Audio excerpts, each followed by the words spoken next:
Again with the half frame. Again with the half frame. Again with the half frame. You know, I'm doing it so that you can pull something up to the side without even changing your resolution. What did I have? Oh, you know what? I had my monitor on. That was my bad. Sorry for the echo. Sorry for the echo. I got it. Good. That's the first order of business to talk about. This is the last Sunday news. You are correct.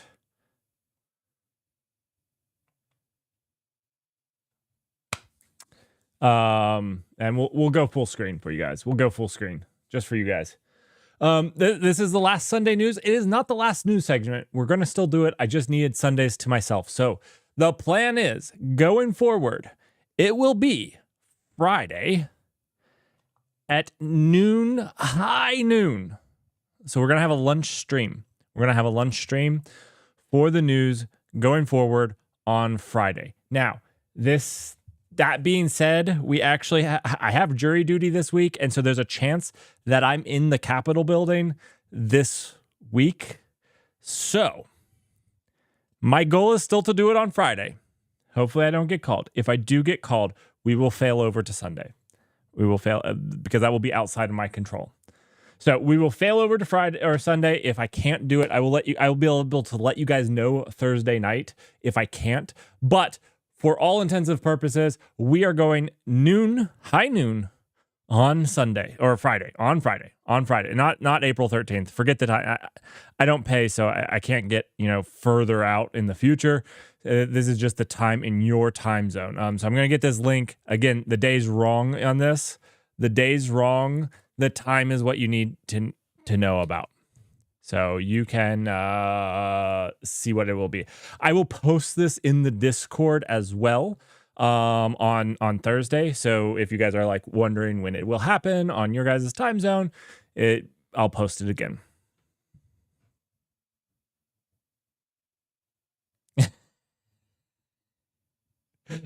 I haven't been selected for a case. I have just been selected to wait in a court building for copious numbers of hours.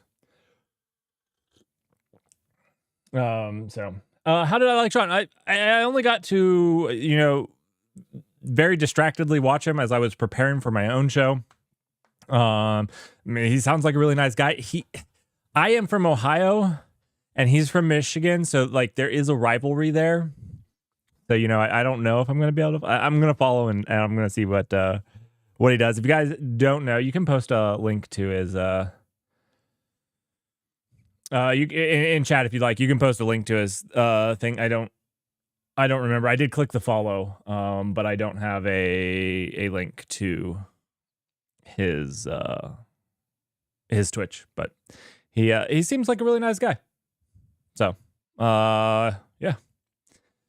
All right. Yeah, Londo. That's pretty much what I have done so far with jury duty. Is I have gone there 3 days to spend like 5 hours, which I have found out that my Steam Deck cannot play. I can't play Baldur's Gate 3 on the Steam Deck for 5 hours straight. It doesn't do it. And the room they have us in has no power outlets. There's no power outlets in that entire room. So I can't even work because I was just going to take my laptop. But my laptop battery is like a 3.5-year-old laptop at this point. Its battery lasts literally 30 minutes. Oh, so there's only Steam Decking for me. And it doesn't quite do 5 hours. I'm going to, for tomorrow, I have to go in tomorrow. I'm going to turn the setting. I'm going to see if I can't turn the frame rates down because it was trying to hit like 60 frames per second. And if I could just do 30, I would prefer that. Anyways. If I owned a battery bank, I might do it with you.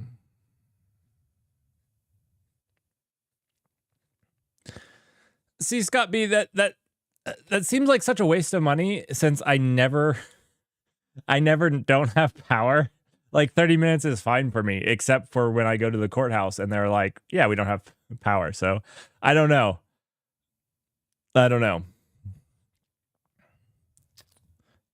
Is it weird that I don't have a battery bank? Everything just generally lasts long enough for me. I don't have a battery bank. All right. We'll get into the news.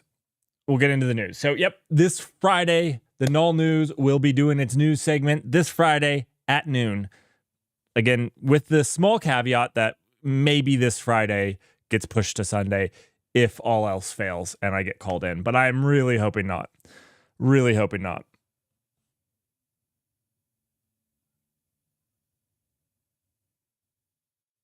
Who has a Steam Deck and knows batteries? Okay, so I fly. You know what I use the Steam Deck for, Londo? Is I fly to the West Coast a bunch. I say a bunch, like maybe once a quarter, once every 3 months. I fly.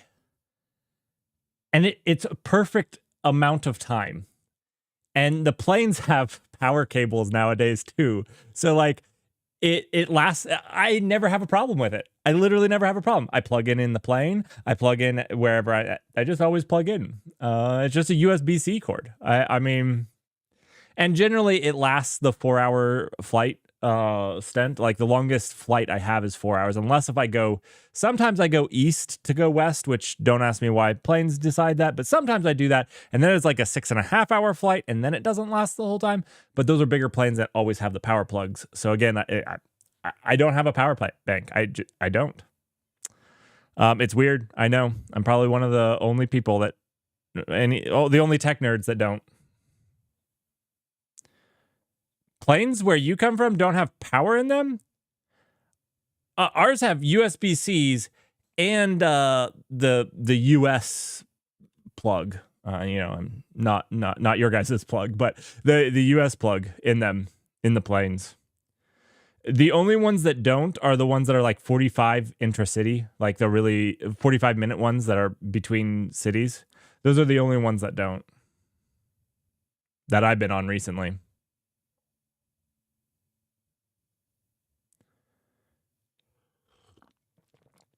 All right. So yeah, I've never actually had battery problems until I went to court. The court system does not like me.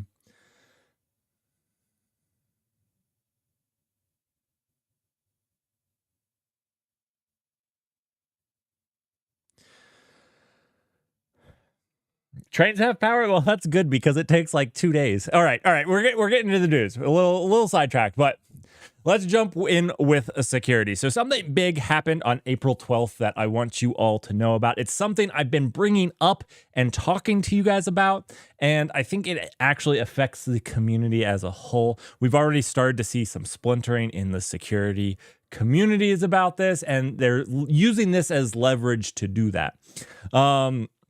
So that being said, on April 12th, 2024, an open letter for the cybersecurity from the cybersecurity professionals to the U.S. Congress and Secretary of Commerce was released.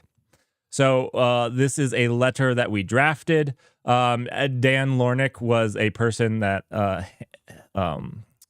led this effort, I believe. I mean, he did a lot on it, and I've shown you some of the stuff that he was doing. Basically, the NVD has stopped validating everything. They're still doing like 50, but it's basically they've wholebarred stopped. And this is a letter to petition. Now, there's two things at play here. First, the NVD is kind of broken as it is. The NVD doesn't take trust but verify. It takes don't trust and redo all the work. So when somebody submits a CVE, they usually have done their own work and their own score and everything. And the NVD took we're going to throw all that away and do it all of ourselves. And that didn't scale. And so there needs to be work done to make the NVD,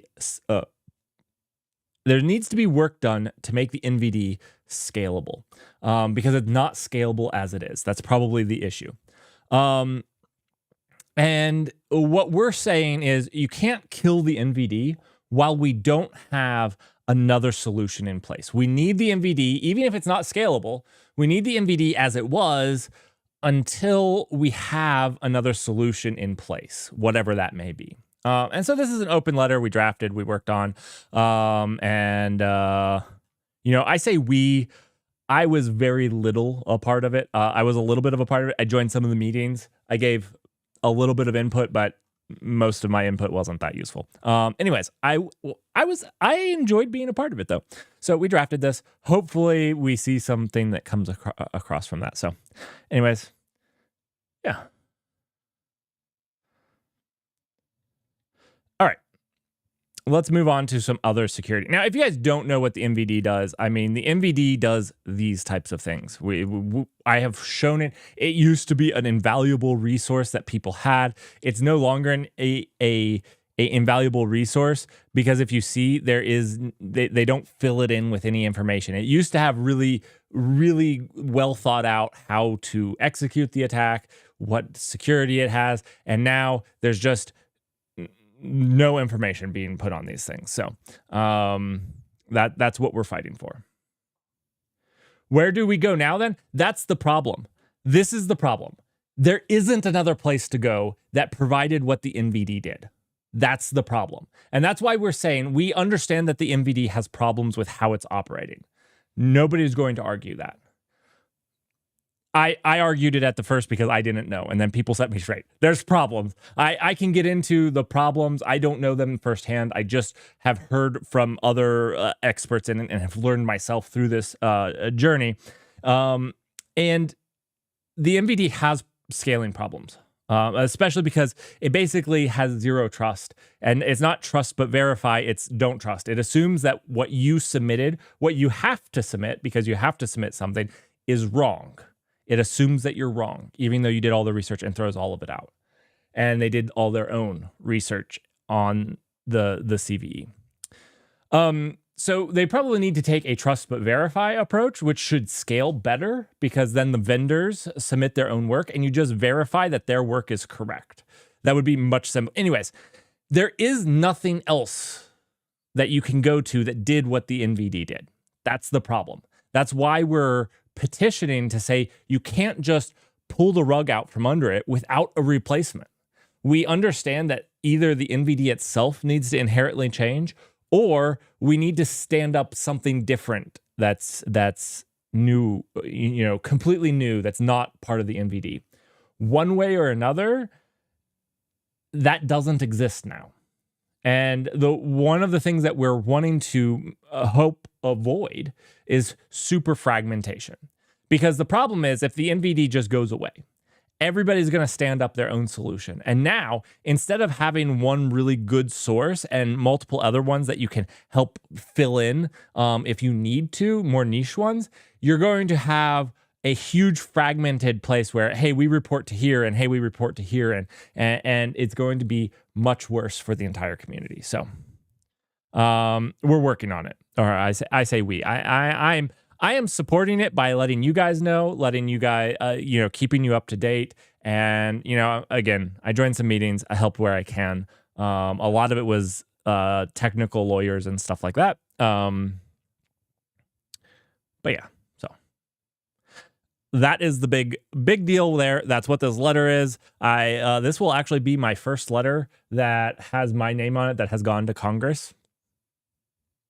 I don't know. I've never had one before. So that was an achievement. So I will keep you guys up to date as we learn more on it. But at this point, that's what it is. So yeah.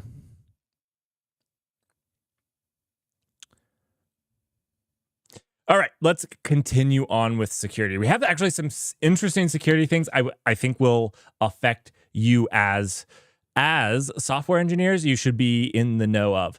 This first one, I guess, I'm going to move this to last. Okay. I have one thing that I want to have as a little bit of a discussion because it's starting to become a pattern, and I want to try to break down why it might be a pattern. And I don't work inside this company, but we're going to get into it. All right, let's talk about something that came out of ChainGuard. So Dan Lornick, who's the founder of ChainGuard,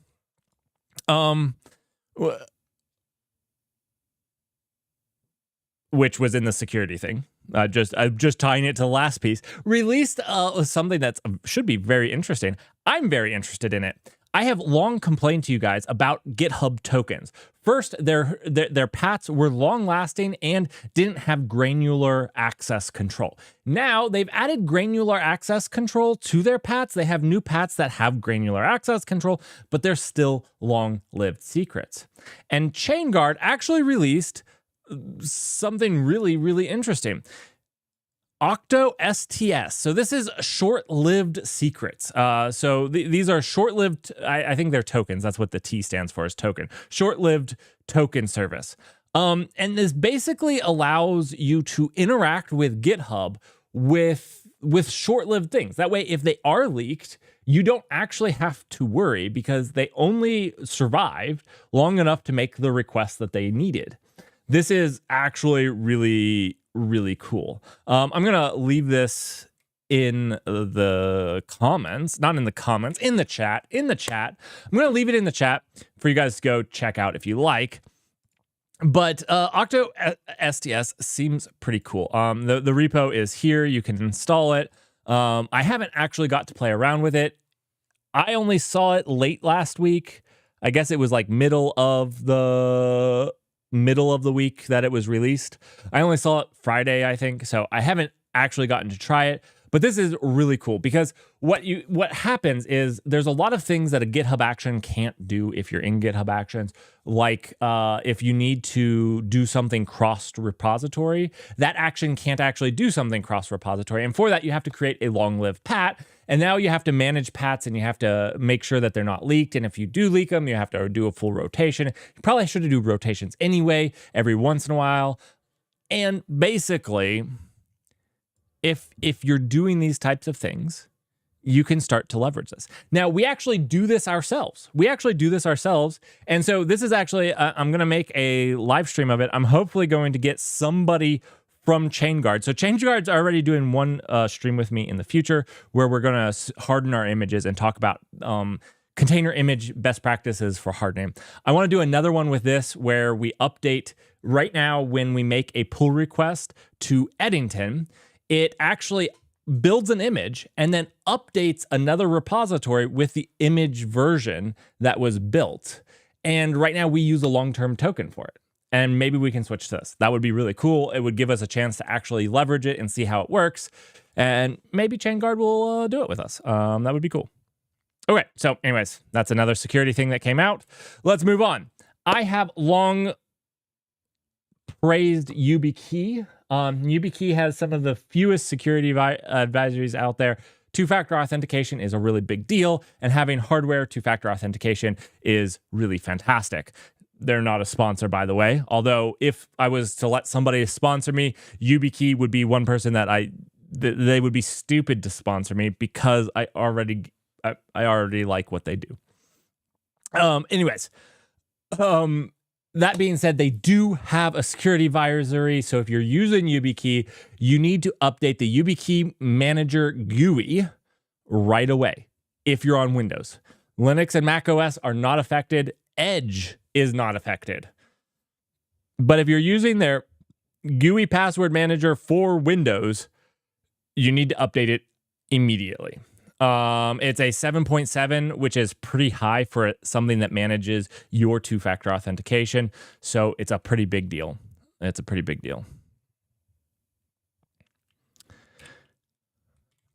the NVD of it. This is the NVD of the YubiKey.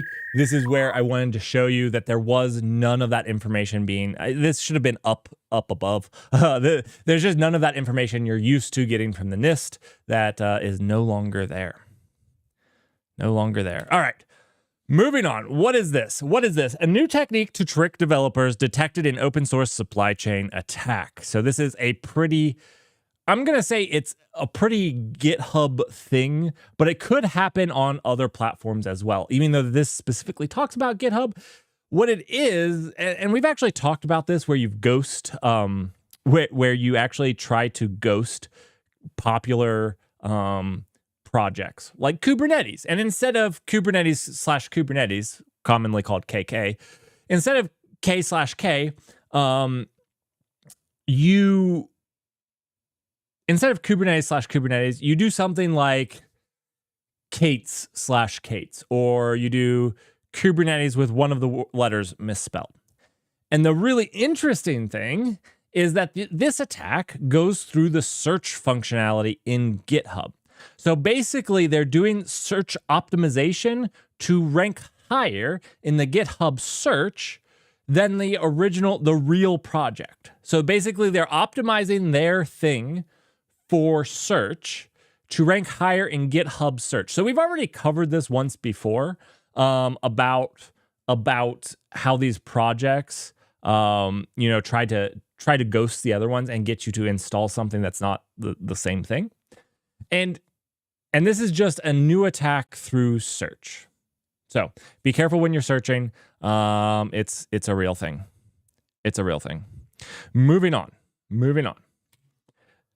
Apple drops the term state-sponsored attack from its threat notification policy. I don't know. I debated about talking to you guys about this. It's an interesting topic. I don't know that there's a right answer. So basically, India pressured Apple to stop saying state-sponsored because then everybody thought that everything was state-sponsored. And I mean, I'm assuming that India wasn't doing it.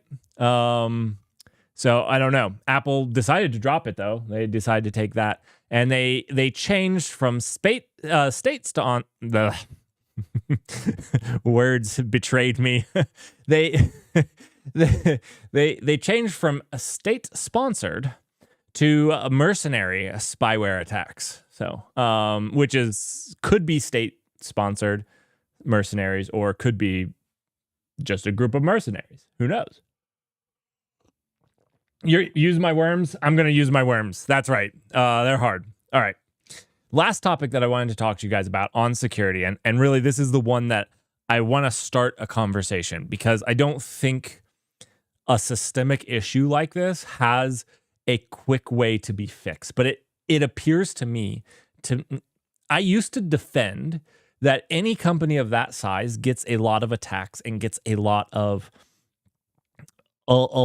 stuff that they have to deal with, and slip-ups are prone to happen. But it seems like this company does it a little bit more than other companies do. And in surprisingly bad ways. I just spit at the camera. I'm so sorry. I'm using my words. All right. So, Microsoft employees exposed internal passwords in the latest security lapse. This was a not protected database publicly exposed on the internet that could be accessed by anyone. The database didn't have a password. The datasets, nothing had a password. It was just plainly available to access on the internet. One thing that I have always said, and I forget what database had it, where like one of their things was like you could access the database on the internet, and I was specifically saying that that's generally a bad thing, and you don't generally want that because it makes making a WAF and things like that hard, because now you have to put it between and access controls and things like that. And so it was a weird functionality that I didn't understand why that was being touted. And the thing is, it should have had a password. It shouldn't have been committed to the internet. Like, there's so many it shouldn't have been here, and this is getting really difficult because this is not the only. It seems like at this point there's one major slip up by Microsoft every single year, and I don't know the root cause of it. I do know some people that work at Microsoft, and we've talked about it, because like one of my thoughts that I would guess is like they don't put enough emphasis on security. But I'm not even totally sure that's true. I know certain teams that have worked heavily on security. Maybe it's that they don't put enough on security automation. They talk about best practices, but they don't automate that security, so teams can't accidentally do these types of things. I don't know what it is, but Microsoft seems to be the leading the leading issue. So I don't know. I don't know. What do you guys think it is? I don't know that I know. And I know that security is a difficult thing and you're never going to get it perfect. And so I don't want to be a person that's like, it's hard. And it would be really hard at a company that size. But they're in the middle of another very painful, very, very painful breach. So the data could be used to access other places in Microsoft at this point. It's like a really big breach. And the other issue is they didn't even know. It's been there for months and months. It's been out there for a while. That database has been. So I don't know.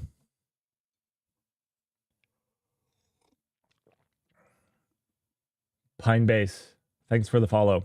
I don't have my headphones on, so I can't hear the alerts, but thank you so much for the follow. All right, let's jump into machine learning. We only have 3 things.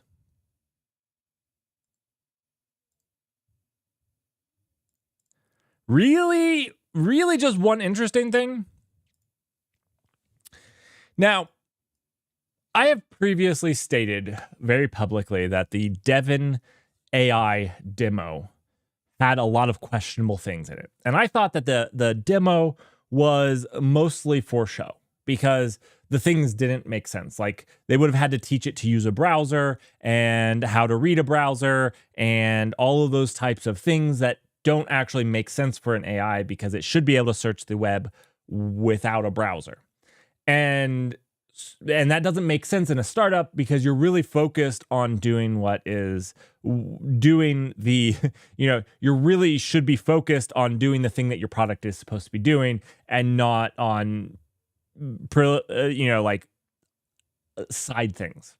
When you get a real working product, you can work on those side things when you're making money. Anyways, so I nitpicked that video pretty hard just from that aspect. I assume that it was mostly, I'm not going to say, I'll say fake as far as a demonstration. I think that, Google Gemini did the exact same thing. It's rampant in the industry. You are looking for investors. I even pointed out how the software engineering benchmark, as of 2 weeks ago, we can pull that up really quickly.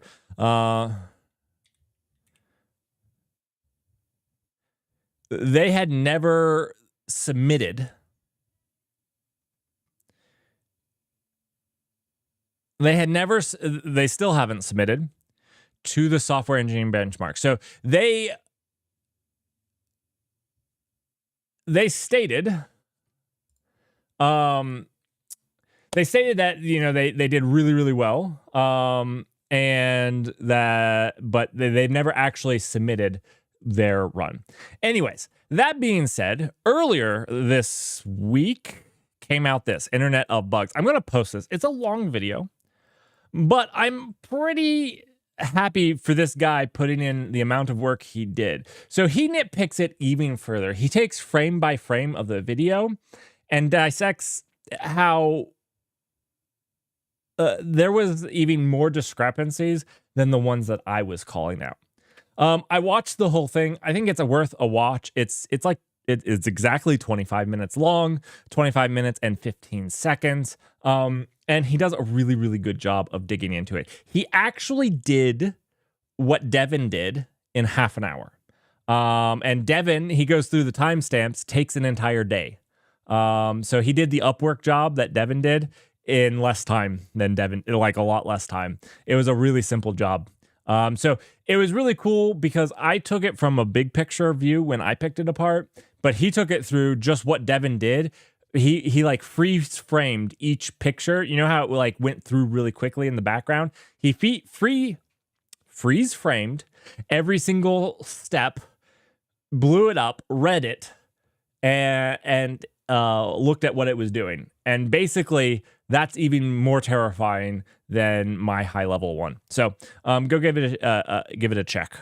Have you tried Gemini API? It's pretty amazing. You know what? We're going to talk about Google next because instead of cloud news, the other clouds didn't do that much. And if we do cover any of that, it will be next Friday. We're going to talk about what was released in Google Next. So yeah, stick around just a bit for it. All right. So yeah, so basically this was a really good thing. Go put a thumbs up. I didn't put a thumbs up. I'm calling myself out here. You did a good work. I'm giving a thumbs up to it. So cool.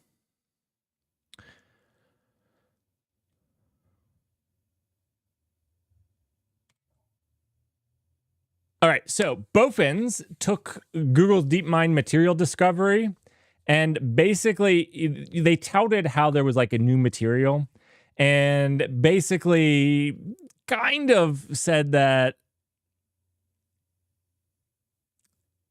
it wasn't that great of a discovery, and wasn't a full discovery either. So there's another thing that I state with a lot of these AI articles. They'll be like, AI discovered one of these things. And I know that I've talked about it. But you'll see these where they have them. And if you actually read the whole paper that did this, it will be like a team of scientists asked ChatGPT some questions, made some tests, asked ChatGPT some more questions, or in this place, Gemini, and created a new material where it was like there was a lot of really smart people that was doing a lot of the heavy lifting and driving it. And yes, they used AI to further it. But it turns out that it's not really the AI doing a lot of the heavy lifting. It just accelerates what the researchers can do and how quickly, because it does statistical analysis really well. All right, last thing. And I feel like I agree with this. 4 ways GitHub engineers use GitHub Copilot. Now, I know I've been talking to you guys about how to properly leverage Copilot, and I still am on the fence with this. But I read through this, and I actually feel like I agree with these takes hesitantly. I've used AI now to code and whatnot for probably the best part of a year. We run the AI games. We'll run another AI games here in a little bit. Maybe once I can get my hands on Gemini. But repetitive tasks or semi-repetitive tasks. We just did this with our Go code where we had a semi-repetitive task, and it did really, really well with that. So I think that honestly, doing something like this it really does speed up. It's very niche, but it is a time where it does shine. If we looked over here and you guys actually want to care and want to see the code, it was this, where most of these were similar, but slightly different.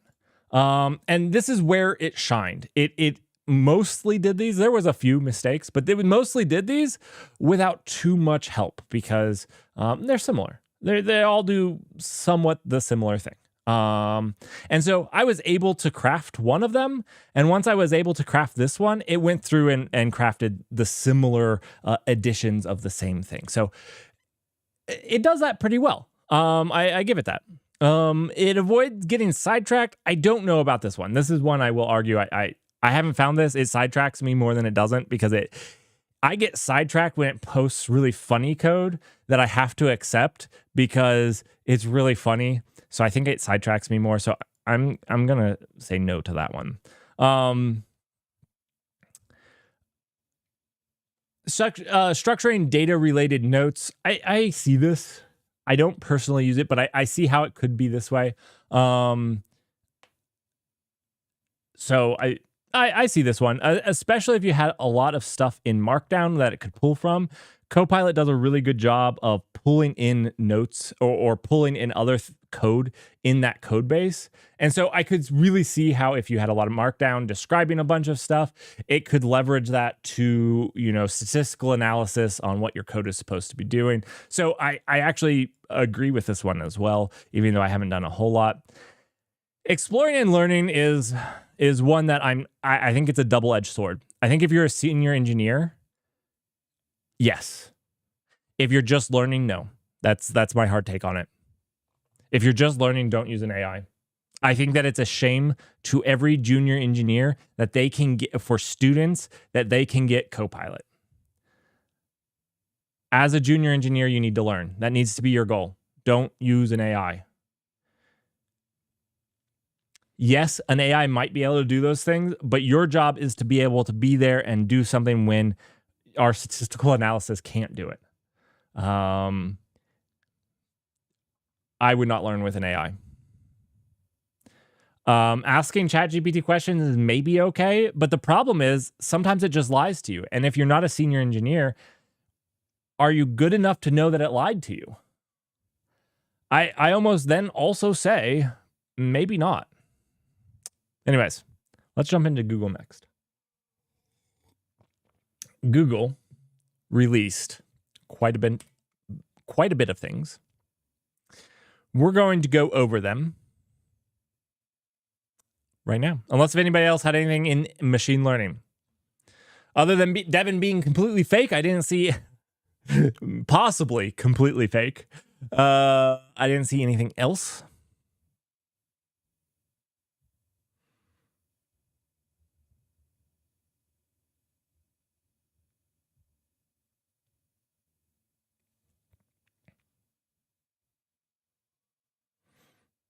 All right. So let's get started. Introducing Google Axion processors.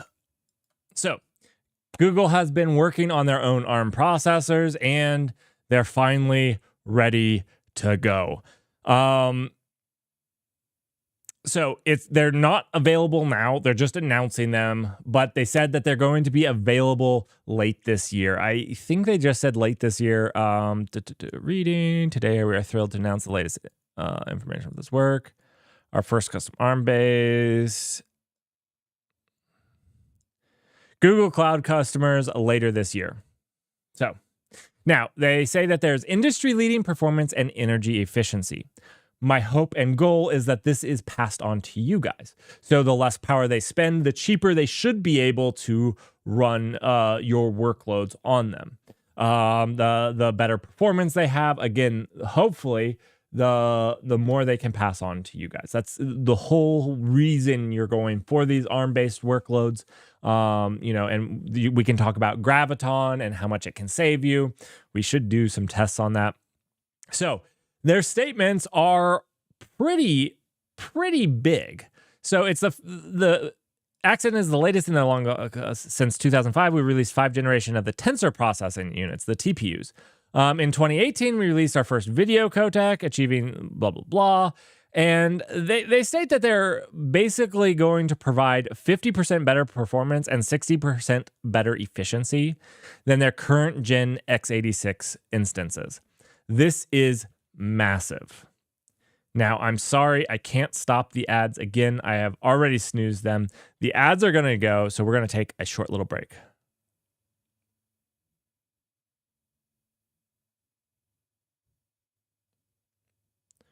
We're going to take a short minute ad break.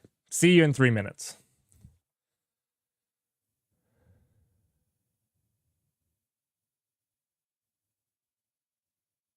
Devin lying about its CVE is next level. It'll be quitting from its company soon. I do wish there were proper ARM-based desktops. Yes, I do too. I don't know if you're still on, Raj, but or if you're getting an ad. I really wish that there was. Right now we have the Mac Mini, and the Mac Mini is a piece of garbage.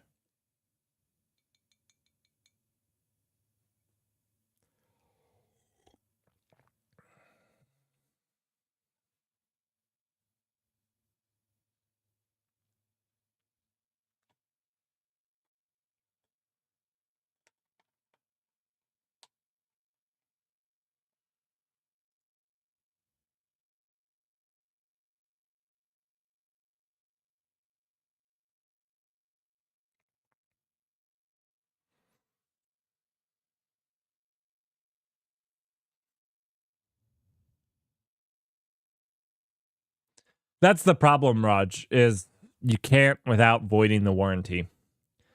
So while the hardware is great, you're basically locked into a garbage OS.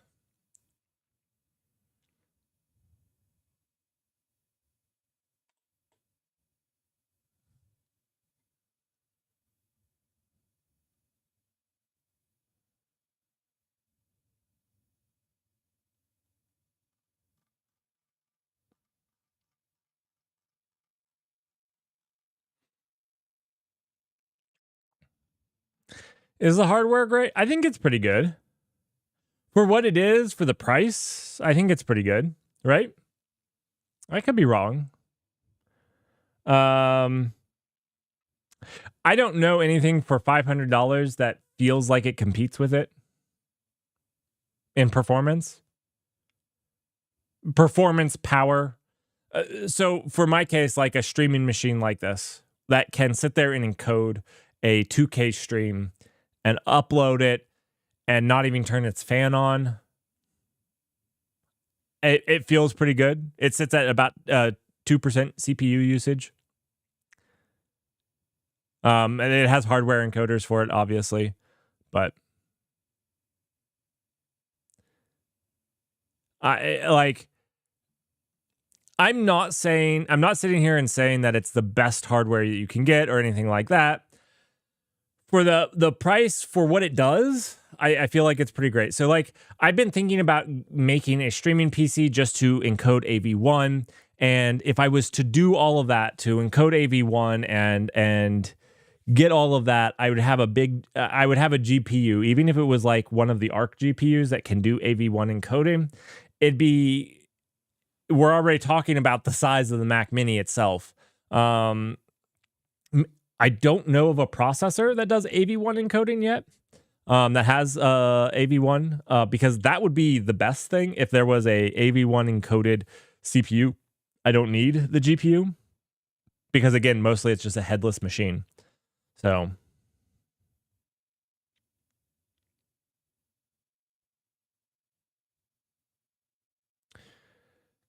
you're just locked into a terrible OS. Okay, so I still have some open questions about their silicone.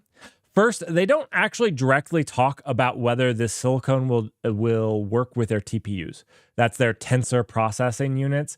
I'm hoping that all Axon processors will come with TPUs as well. I don't know for certain. I don't know how that is going to do. They didn't release the SKUs of machines that they're going to have, just that they're coming this fall or later this year, maybe summer. So I'm still looking for that because I'm really interested in their TPUs. Their TPUs seem to be really good at machine price for what you get. Seems to be really good at machine learning, but yeah. RDNA 3 equals AV. Wait. Is RDNA 3 a CPU?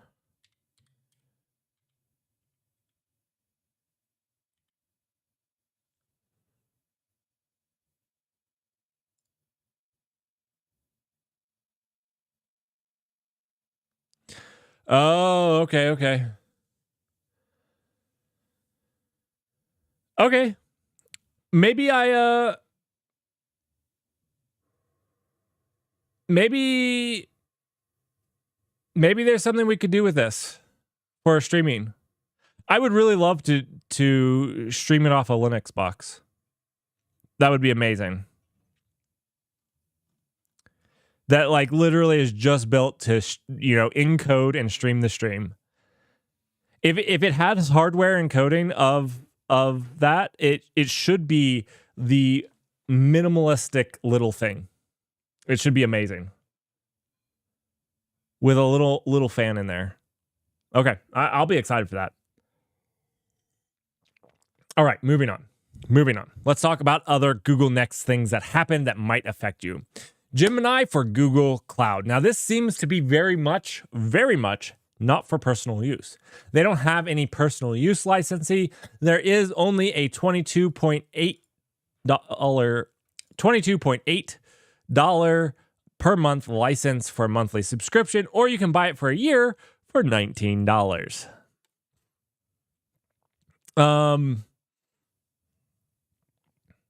So this has come out. Now, I wanted to use it. You can actually sign up and use it for free for a week, and I will add it to the AI games. One of the problems here and why I won't be using it on a day-to-day is, as far as I looked, I could not get it to integrate with Vim without writing my own Vim integration that I probably don't have the time to actually write right now. So there is no Vim integration. The only integrations that I found were for JetBrains IDEs and VS Code. Those were the only two ones. So if you're using JetBrains or VS Code, you should be golden. If you're not, you're out of luck. But this was released. It's kind of the upgrade from their code thing that they did that didn't really work very well. And I've heard good things about it.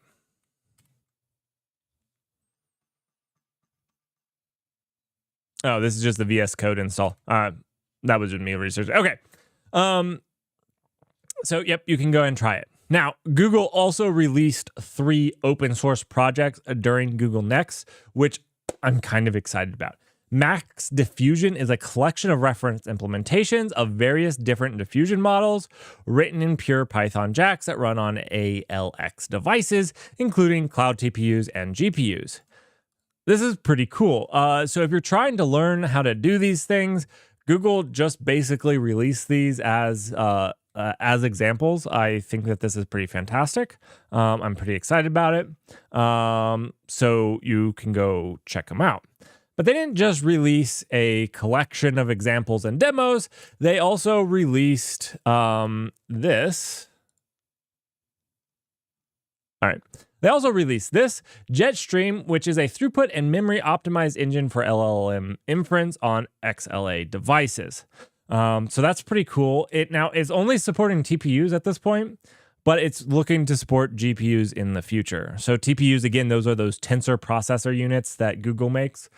So this is right now pretty much a GCP only project, but hopefully it looks like in the future they're going to support more than just GCP. And that's probably due to something we're going to talk about in just a second. Then the last thing that they released this in conjunction with Hugging Face, it was the Optimum TPU. So this is Optimum TPU, which basically is a bridge between Hugging Face and Google stuff to leverage Jetstream. So it's cool. Now, as we all know, a couple weeks ago, NVIDIA released that they were building the B200s. Now, I have asked them to sponsor me with a single B200 so that I can do some streams on it. It will give them a lot of good publicity. You know, I don't think that they're going to respond to me, but I would like one. But that being said, Google...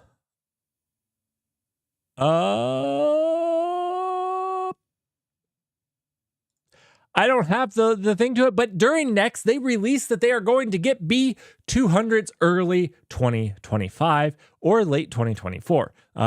So they said as early as late 2024, but as late as 2025. So I'm guessing, you know, January, February 2025, you're going to be able to get the DGX B200s. And that's going to be amazing. And it's going to cost both your arms and legs, not an arm or leg. It's going to cost both. It's going to cost both, but I'm excited. I'm excited. These were just released by NVIDIA. So pretty cool.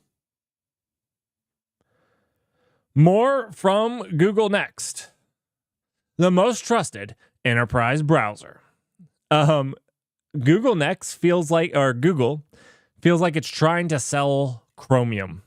So now there is a Chromium Enterprise Premium, which comes with a Chrome plugin just for Chrome to do cloud things in Chrome.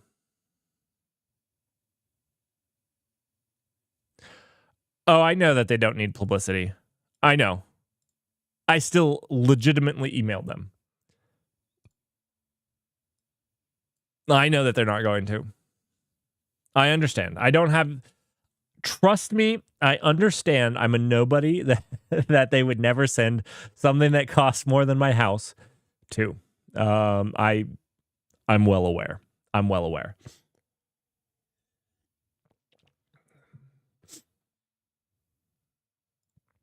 All right.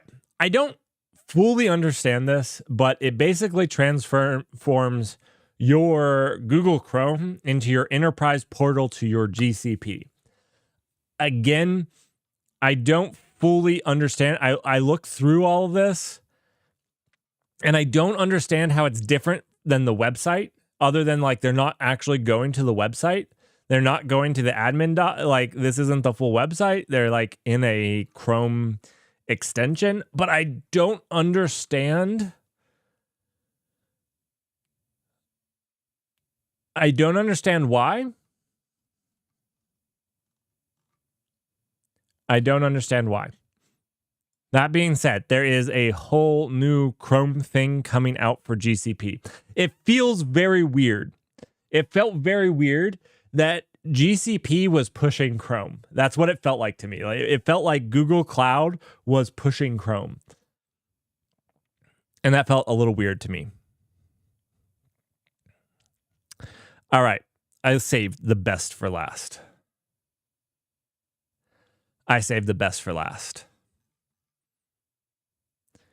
They, of course, released even more AI stuff. The whole thing was spewing with AI stuff. There's three interesting things that I saw. Let me know if you guys saw anything else that was more interesting than the ones I saw. But there's Gemini in database overview. So they've released Gemini in your databases. It's in there. You can't get it out anymore. It's an AI-powered database assistant that helps you optimize your database fleet and work with the data in your databases. Now, I actually think understanding that machine learning as it is now is statistical analysis. Don't take my word for it. The head of OpenAI admits that it's just statistical analysis. He's just hoping that we can achieve such statistical analysis, we can infer stuff that has never been done because we guessed it from all of the other data points. That's their chief scientist, not me, not my words. Well, I paraphrased it, so that is my words. But anyways, so statistical analysis should be something that it really is good at in theory, as long as you trust but verify. Everything you do with an AI needs a verified because it makes statistical guesses. It doesn't mean that it's true.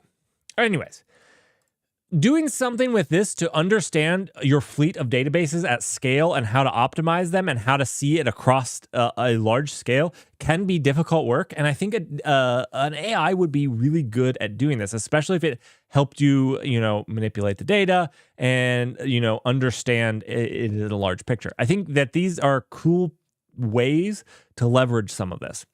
This is not me advertising this. I don't know if this works well. I'm saying I think it's a good or an interesting take.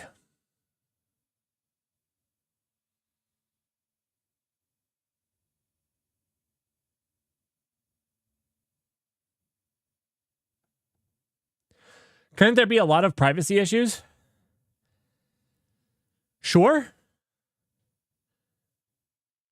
Which privacies are you wanting to know about? There's a lot of privacy issues and a lot of stuff.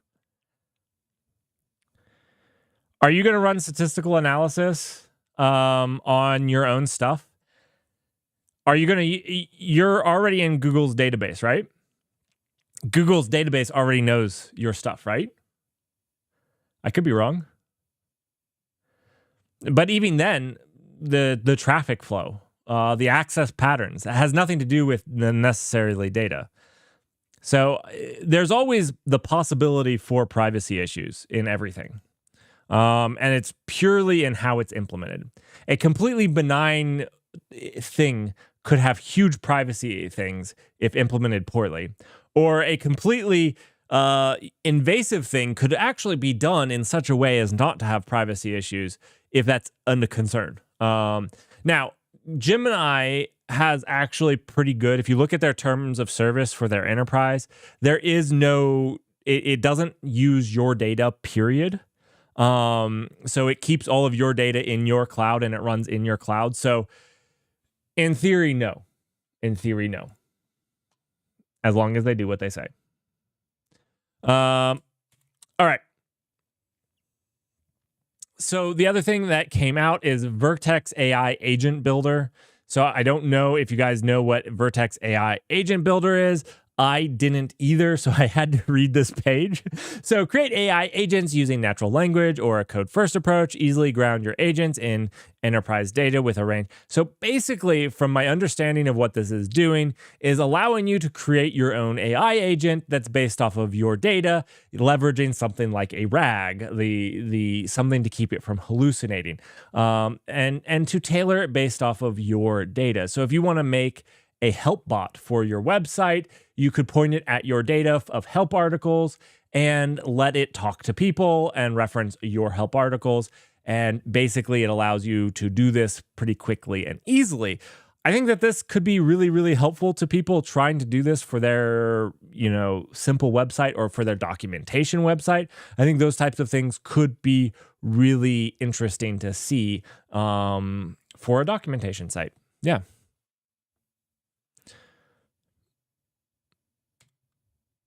And the very last one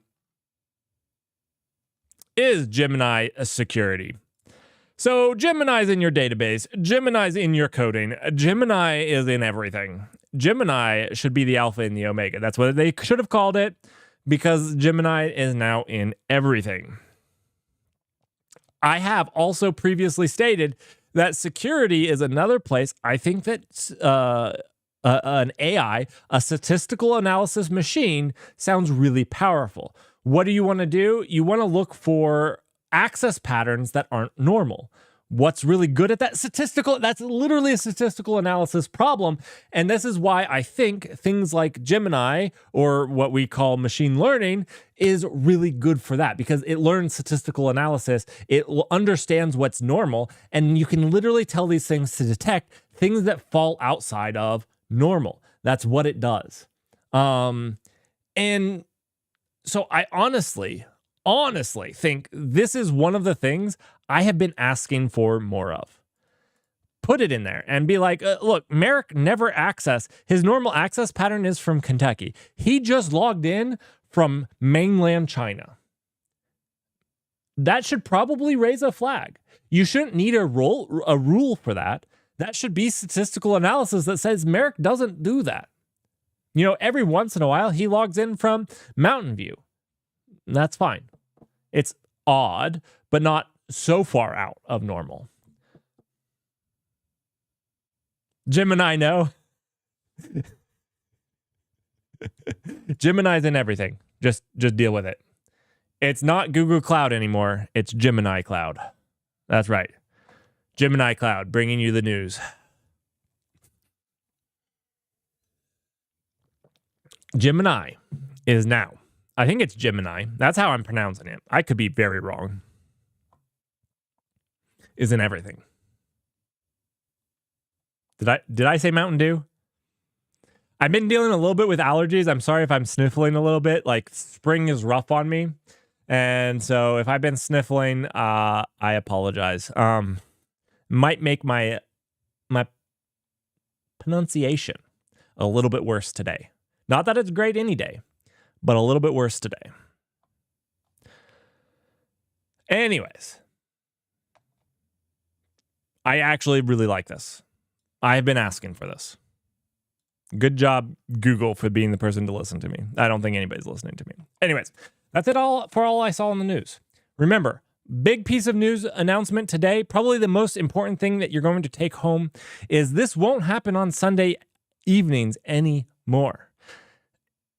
It will happen at high noon on the best time zone. You can't spell best without EST. Did you think about that? You cannot spell best without EST.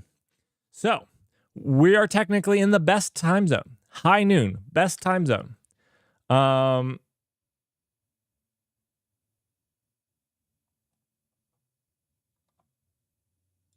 Wait. Raj has something. So it will be next Friday. I will be posting stuff in Discord. Remember, we're changing it where it is because I need Sundays to myself. I need a day off, and those are going to be Sundays, and it is what it is. So let's see what Raj sent. This isn't... didn't we already cover this? I guess it was April 3rd. I feel like they already released this, right? I feel like we talked about this a couple weeks ago.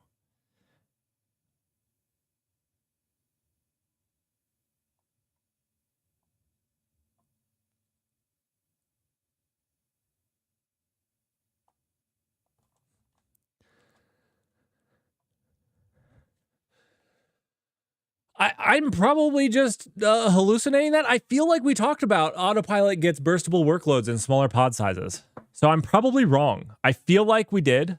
But yeah, this is April 3rd. So it's April 14th. We did talk about this. We did, because it would have been last week, right? Maybe I missed it. Maybe I didn't. I don't know. This is a good call out. Burstable workloads in something like Kubernetes on autopilot. So if people don't know what GKE autopilot is, autopilot is basically a Kubernetes cluster with a lot more constricted constraints. You don't get to configure a whole bunch of stuff on the control plane. You don't get to configure a whole bunch of stuff. It's kind of a Kubernetes cluster that is in autopilot mode, where Kubernetes, Google manages a lot of the stuff. It's almost Kubernetes as a service done the right way. I say almost because it's not, in my opinion, but if you don't have a dedicated Kubernetes team, if you don't have a team that knows how to manage Kubernetes well, I honestly think this is one of the better Kubernetes distributions to use because they handle most of the complicated things for you. It means you don't get the power to configure those things yourselves, but that's okay because you wouldn't know how to do that anyways because you're not a Kubernetes team. So for the people that it matters for, they wouldn't pick this anyways because they know Kubernetes. If you don't know Kubernetes but need to use it for some reason, which is another topic, I think this is a niche project that works for that. But you get burstable workflows, which I think is fantastic, and smaller pod sizes. So you should be able to be much cheaper because the burstable workloads, you can do like spot instances that are burstable and just do it to handle a bump in increase. So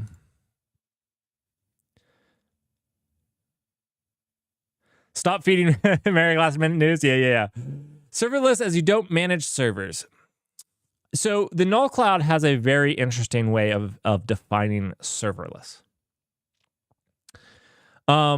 Because I will include this in my video that I'm working on. Why build a cloud? Yeah. I will include the full definition. So we're going to do some live videos starting this upcoming week. And it's how we're going to do our educational content if my internet doesn't die. So I've been told by AT&T everything is up and going, and they're very sorry for my 5-hour outage. Sorry about yesterday. I'm going to do some streams in the middle of the week to make up for that because I don't want to fall behind. I feel like we're moving slow enough as it is. I'll be doing some streams during the day, probably early in the morning.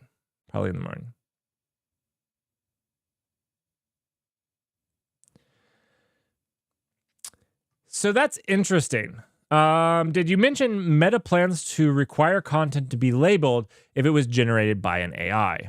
They're not actually the first. Let me show you what I mean. If I go into YouTube Studio as a not great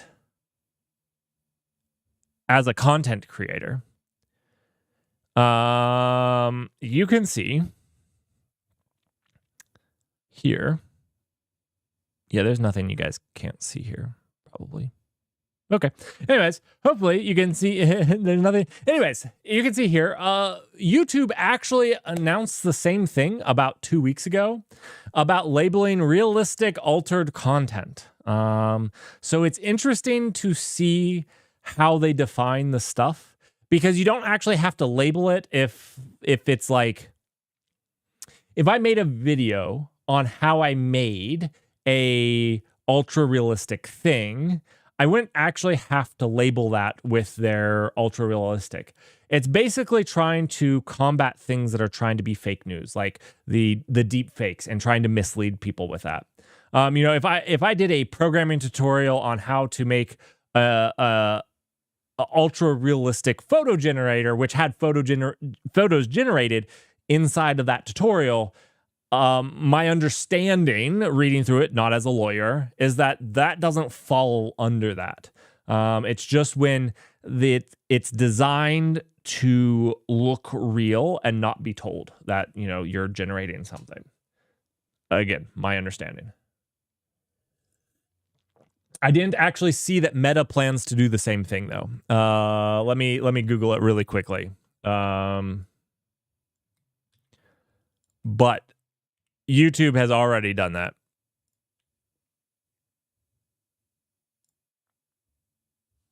All right.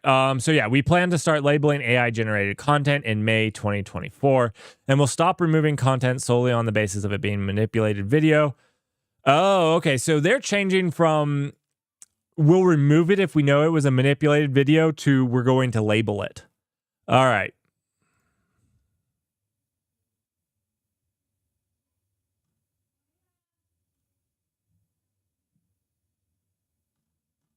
Interesting.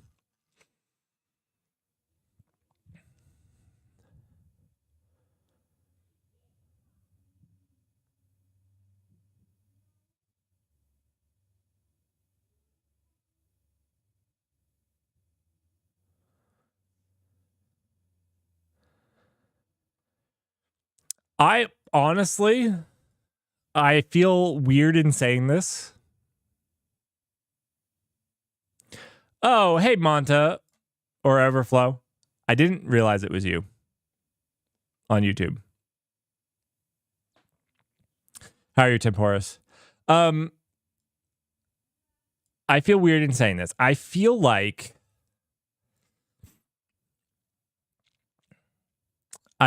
there should be an open repository. I actually feel like there should be an open repository, basically where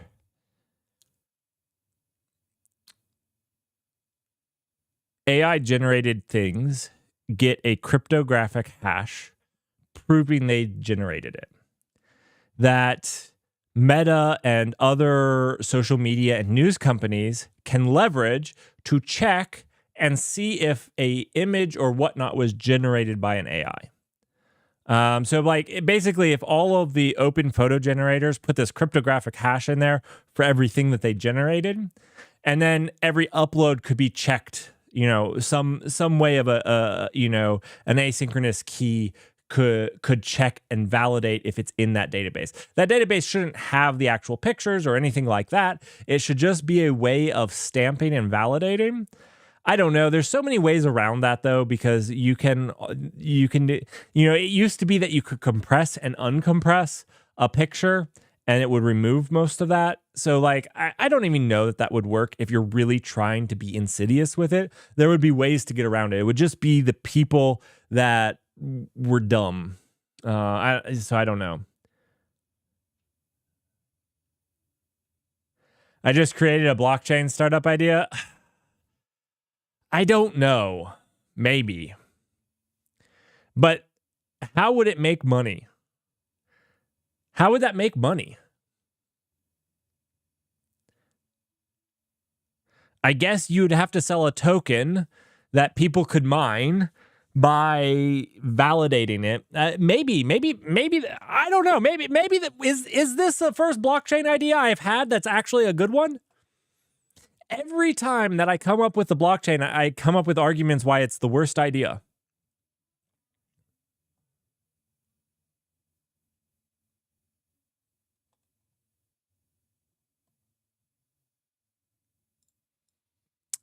We could make them NFTs. Yeah. I don't think it's a good idea.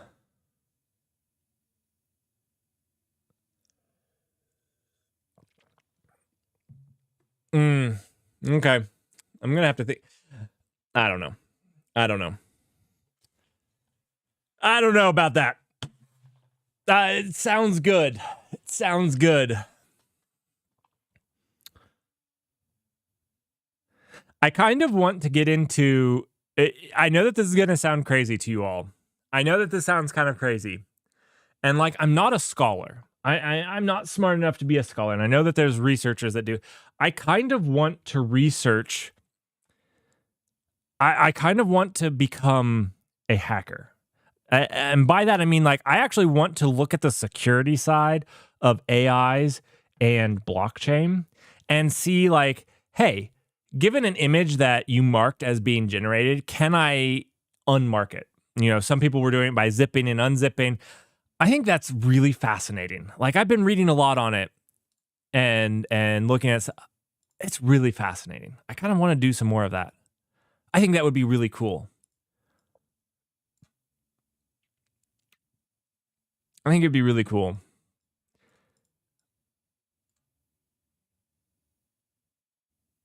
No. You guys know me. I'm very against hype-driven development. You guys understand this. Hopefully you understand this. I've actually been trying to give this talk at a conference for HDD.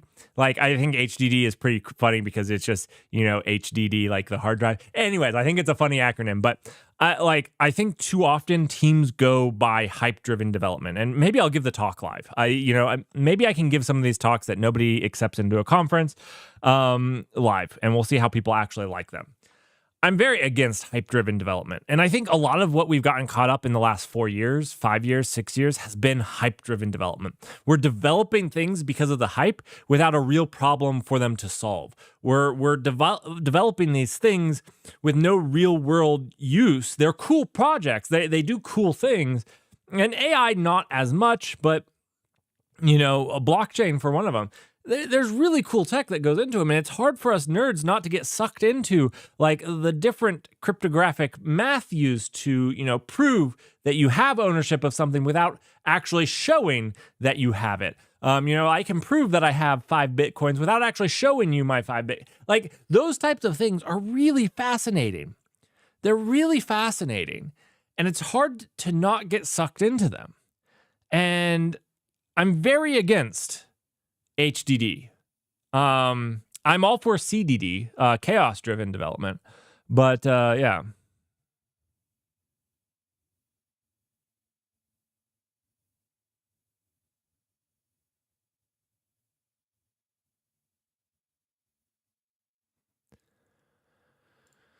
Yeah, Cat Muffin. How did we get to the point that hype is what makes money?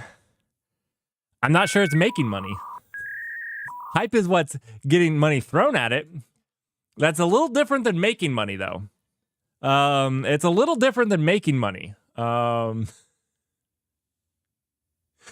for the follow. Temporis. I'm sorry, I'm not wearing my headphones during the news section. Thank you so much for your resub at your resub this month. I super appreciate it. I missed your alert because I don't have my headphones on, but you are a legend. Absolutely. Thank you so much. Yeah, thank you. All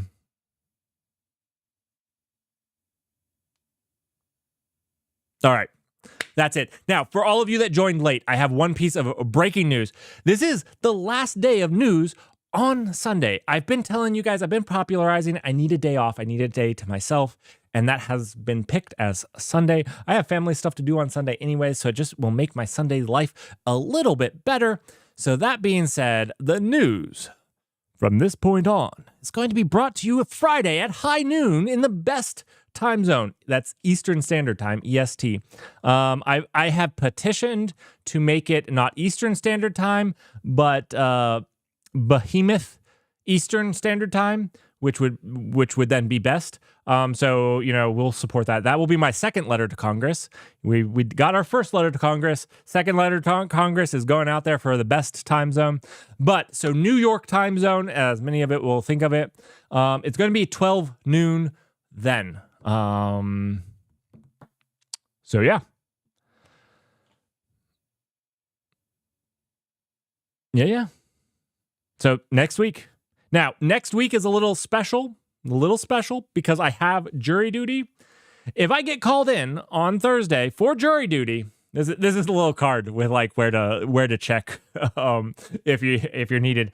I will have to postpone it to Sunday. So there's a small chance, hopefully small chance that we do the news next Sunday, but I will post it on my social media. I have a Twitter account, and I also have the Discord. I'll post in both places for that if it's going to be posted on Sunday, but this upcoming week, high noon. All right. Thanks, everyone. You all are absolute legends. Thanks for joining me. Thanks for sharing the news. Thanks for making this community great. I will see you guys later this week, and I will see you guys Friday. All right. Bye.